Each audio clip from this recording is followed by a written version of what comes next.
Hai guys, selamat malam. Assalamualaikum warahmatullahi wabarakatuh. Di sini kami dari kelompok 3. Di sini kami akan menjelaskan tentang psikologi klinis. Jadi, apa aja sih psikologi klinis itu? Yuk, mari dengar sama-sama. Assalamualaikum warahmatullahi wabarakatuh.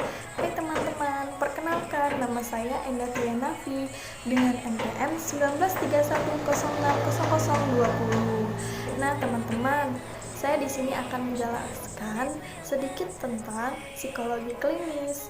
Jadi, apa sih itu psikologi klinis? Psikologi klinis adalah psikologi terapan yang berbeda dengan psikiatri. Psikologi klinis juga ilmu yang menerapkan dan mengaplikasikan psikologi abnormal sebagai ilmu dasar, di mana psikologi abnormal merupakan studi lanjutan dari psikologi kepribadian. Selain itu juga, psikologi klinis memiliki beberapa cabang ilmu, diantaranya yaitu seperti psikologi klinis dewasa, psikologi klinis anak-anak, psikologi klinis sosial, serta psikologi klinis lanjut usia. Nah, teman-teman, mungkin itu saja yang dapat saya jelaskan. Yuk, mari kita simak penjelasan berikutnya. Oke, kemudian yang ketiga, ruang lingkup psikologi klinis, yaitu mencakup asesmen, intervensi, dan penelitian. Asesmen merupakan proses pengumpulan informasi mengenai klien atau subjek untuk mendapatkan pemahaman yang lebih baik mengenai seseorang. Kemudian menurut Bernd and Edsel, asesmen dalam psikologi klinis ialah pengumpulan informasi untuk digunakan sebagai dasar bagi keputusan yang akan disampaikan oleh penilaian. Kemudian yang kedua ada intervensi. Secara umum, intervensi adalah upaya untuk mengubah perilaku, pikiran, dan perasaan seorang. Kendall and Norton Ford berpendapat bahwa intervensi klinis meliputi penggunaan prinsip-prinsip psikologi untuk menolong orang yang menangani masalah-masalah dan mengembangkan kehidupannya yang memuaskan. Kemudian yang ketiga ada penelitian. Nah, dalam psikologi klinis, penelitian itu bertujuan untuk membuktikan kebenaran suatu teori dalam praktiknya dan untuk lebih memahami keunikan perilaku, perasaan, dan pikiran individu klien, bukan untuk mengadakan generalisasi. Tujuannya adalah untuk keperluan populasi khusus, misalnya mengetahui efektivitas suatu perlakuan atau kelompok tertentu, kemudian menentukan tes yang dapat meramalkan kerentanan seseorang terhadap serangan stroke dan lain-lain. Metode-metode yang digunakan ialah metode observasi, penelitian epidemiologi, metode korelasi, eksperimen, penelitian longitudinal, dan desain satu kasus. Assalamualaikum warahmatullahi wabarakatuh. Perkenalkan, nama saya Nur Fadila, NPM 1931060110. Di sini saya akan sedikit menceritakan sejarah psikologi klinis. Sejarah psikologi klinis memiliki 5 periode. Periode pertama, psikologi sebagai ilmu pengetahuan di abad 19. Pendirian laboratorium pertama dilantik pada tahun 1879. Periode kedua, waktu konsolidasi pada masa praktek lebih fokus pada masalah anak dan pengembangan teori pada orang dewasa. Periode ketiga, pertumbuhan pesat pada tahun 1950 sampai dengan 1960, psikoterapi menjadi kegiatan yang penting dan lebih menarik ketimbang asesmen. Periode keempat, tahun 1970, psikoterapi klinis diakui perusahaan asuransi kesehatan sebagai penyedia layanan kesehatan independen. Pada periode kelima, perkembangan kajian lintas disiplin perkembangan psikologi klinis dengan disiplin ilmu lain seperti kedokteran. Itulah sedikit penjelasan dari saya, lebih dan kurangnya saya mohon maaf. Selanjutnya, Oke, perkenalkan, nama saya Sanilana Faiza dari Prodi Tasawuf Psikoterapi dengan NPM 1931060107. Di sini saya akan menjelaskan tentang ciri dan sifat psikologi klinis. Ada beberapa ciri dan sifat psikologi klinis diantaranya. Yang pertama, memiliki orientasi ilmiah profesional. Yang dimasukkan dalam hal ini ialah adanya ciri penggunaan kaidah psikologi dan metode ilmu terhadap individu yang menderita masalah-masalah psikologi melalui intervensi dan evaluasi psikologis, yang kemudian menampilkan kompetensi psikolog. Sebab psikolog klinis terlatih dalam menggunakan petunjuk dan pengetahuan psikolog dalam bekerja profesionalnya. Terus kemudian menampilkan kompetensi klinikus karena berusaha mengerti orang lain dalam kompleksitas alamiah dan transformasi adaptasi secara berkelanjutan. Kemudian ilmiah, karena penggunaan metode ilmiah untuk mencapai presisi dan objektivitas untuk setiap individu yang ditanganinya. Kemudian profesional, karena apapun itu kita harus bersikap profesional.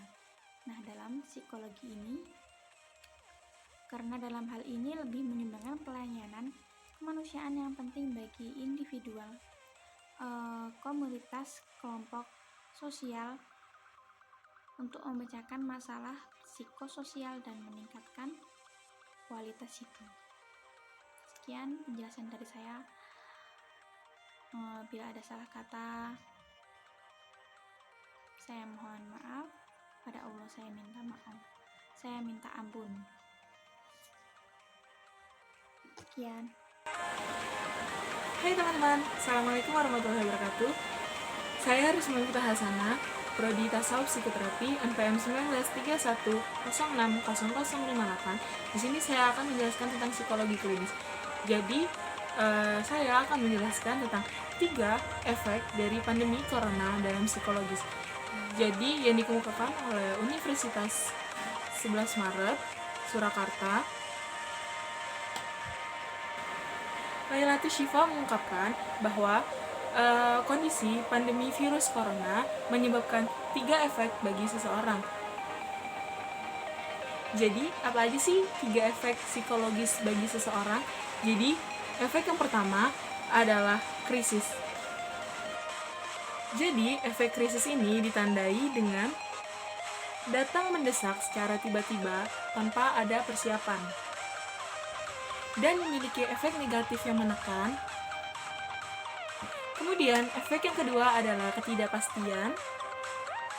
Jadi, umumnya dirasakan oleh seseorang kayak, kapan sih pandemi ini akan berakhir? Kapan sih kita bisa kuliah lagi? Kapan sih kita bisa bekerja lagi? Bekerja dengan normal, kuliah dengan normal, dan bertemu dengan teman-teman kita seperti yang biasa kita lakukan sebelum pandemi ini menyerang. Jadi, efek psikologis yang ketiga adalah loss of control, yakni efek psikologis yang ketiga ini kayak kita ini cuma bisa dengar tapi kita nggak bisa ngerasain, kayak gimana ya rasa kayak kita kuliah terus kita ngedengerin dosen ngomong, cuman kita nggak bisa ngerasain gimana sih kita kuliah lagi kayak gitu. Jadi itu saja yang bisa saya sampaikan. Saya akhiri. Wassalamualaikum warahmatullahi wabarakatuh. Semoga ilmu bermanfaat, selalu jaga kesehatan, dan stay safe ya. Dadah.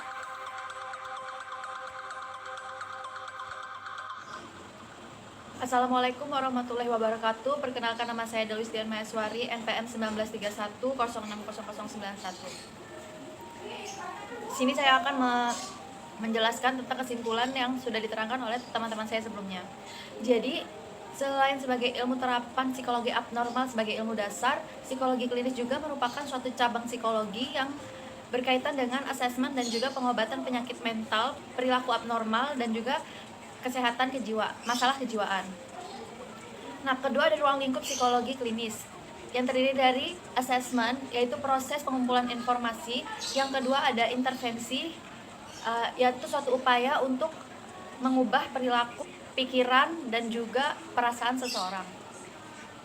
Kemudian yang terakhir ada penelitian. Penelitian ini adalah bertujuan untuk membuktikan suatu kebenaran dari teori.